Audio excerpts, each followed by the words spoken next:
Hello.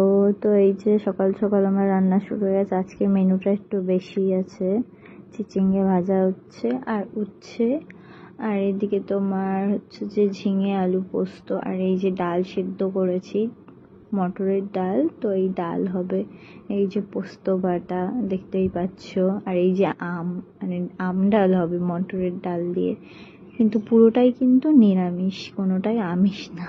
কাঁচা আম খেতে কাদের কাদের ভালো লাগে বলো? আমার তো খুবই ভালো লাগে।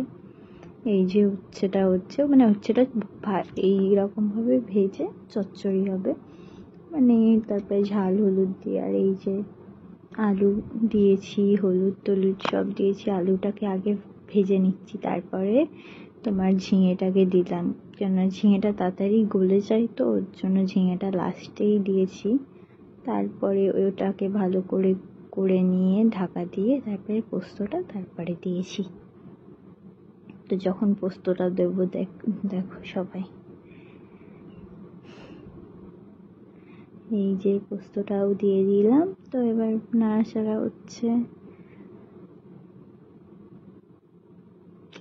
এই যে প্রায় বলতে গেলে কমপ্লিট বলতে পারো, হয়ে এসছে, তো হচ্ছে আর একটু হবে।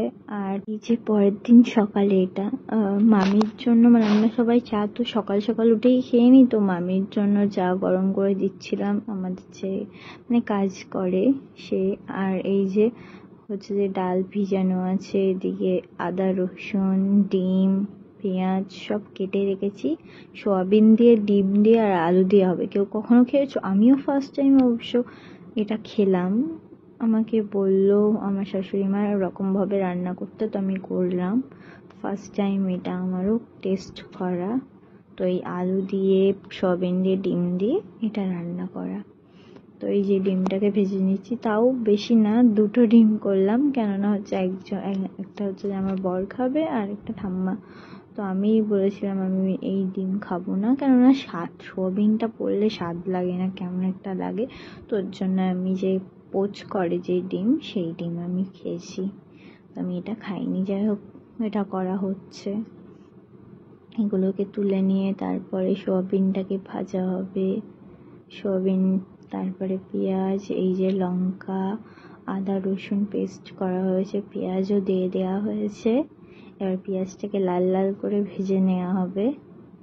তারপরে নুন এবং এই যে মশলাটা পেস্ট করা হয়েছে সেই মশলাটা দেওয়া হবে ওর মধ্যে।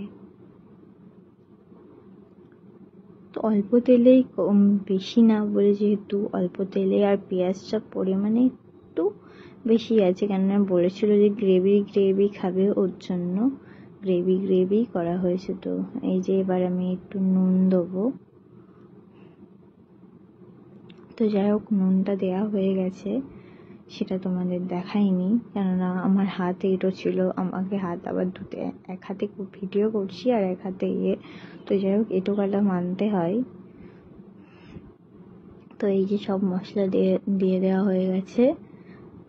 তো মশলাটাকে ভালো করে কষানো হবে, যখন তেলটা ছাড়বে তারপরে জল দিয়ে আরেকবার কষিয়ে নিলাম, তারপরে আলু দিয়ে দেবো এর মধ্যে।